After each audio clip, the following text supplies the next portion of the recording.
भारत एक धन्य भूमि है।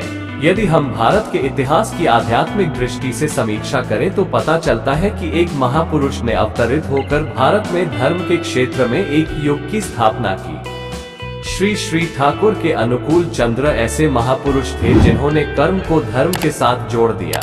वह लोगों के दैनिक जीवन के माध्यम से धर्म की सच्चाई को महसूस करने के कुछ विशिष्ट तरीके बताते हैं। इस प्रकार टैगोर ने निस्संदेह एक विशेष युग की आवश्यकता को पूरा किया और लोगों की कई आध्यात्मिक समस्याओं का समाधान किया। श्री श्री टैगोर के आध्यात्मिक शब्दों ने कई लोगों को मंत्रमुग्ध कर दिया।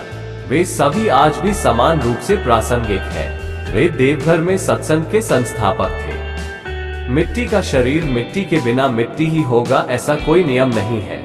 आप इसे जमीन पर करें शुद्ध अमृत लाकर निदान।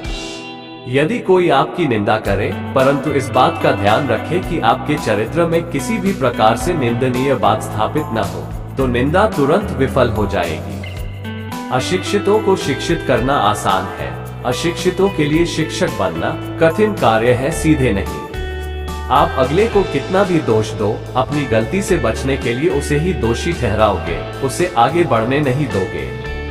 यदि आप दूसरों का कठोर व्यवहार नहीं सह सकते तो वे आपकी कटु यातना कैसे सहन करेंगे। यदि आप किसी से कुछ कहते हैं, सुधार के तहत गुप्त रूप से उसे समझाओ, करुणा जागती है। जैसे हीरा कोयले की भांति कूड़े में पड़ा रहता है, यदि उसे ठीक से साफ न किया जाए तो उसकी महिमा बाहर नहीं आ पाती। उसी प्रकार वह संसार में अत्यंत साधारण प्राणी की भांति रहता है। प्रेम के प्रभाव से ही संसार उसके सामने प्रकट होता है। रोशनी केवल प्रेम ही उसे पकड़ सकता है। प्रेम की संगति में रहो, वो तुम में प्रकट होगा। जब कोई से मदद न मिले तो बाप के पास जाओ, वह अपना सब कुछ देकर आपकी मदद करने के लिए तैयार रहेगा। कृतज्ञता की भावना होनी चाहिए, अन्यथा बच्चा अमानवीय है।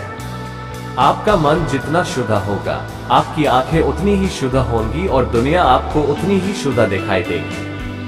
आप जो भी देखें, सबसे पहले दिल से उसमें अच्छाई देखने की कोशिश करें और इसे अपनी आदत बना लें। हिंदू धर्म, इस्लाम धर्म, बौद्ध धर्म आदि, मेरी राय में ये शब्द गलत है, बल्कि ये सभी एक जैसे हैं। ये बिल्कुल सच है कि जब भी दूसरों में दोष ढूंढने की प्रवृत्ति होती है तो वह दोष स्वयं के भीतर ही बसा होता है।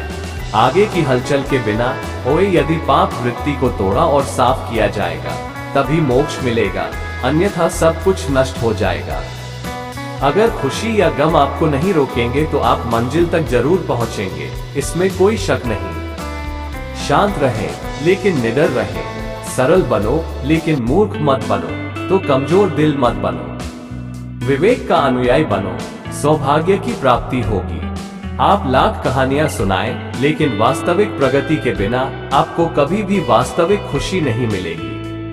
एक साधारण व्यक्ति श्रेष्ठ होता है चातक की तरह, एक पाखंडी दृष्टिकोण एकदम गिद्ध की तरह। छोटा हो लेकिन लक्ष्य ऊंचा रखो, बड़ा और लंबा नीच दृष्टि वाले गिद्ध की तरह बनो होने से क्या फायदा। आप लाखों कहानियां सुनाते हैं, लेकिन असली सुधार आप नहीं है। वास्तविक खुशी कभी प्राप्त नहीं होती, नहीं कर सकते।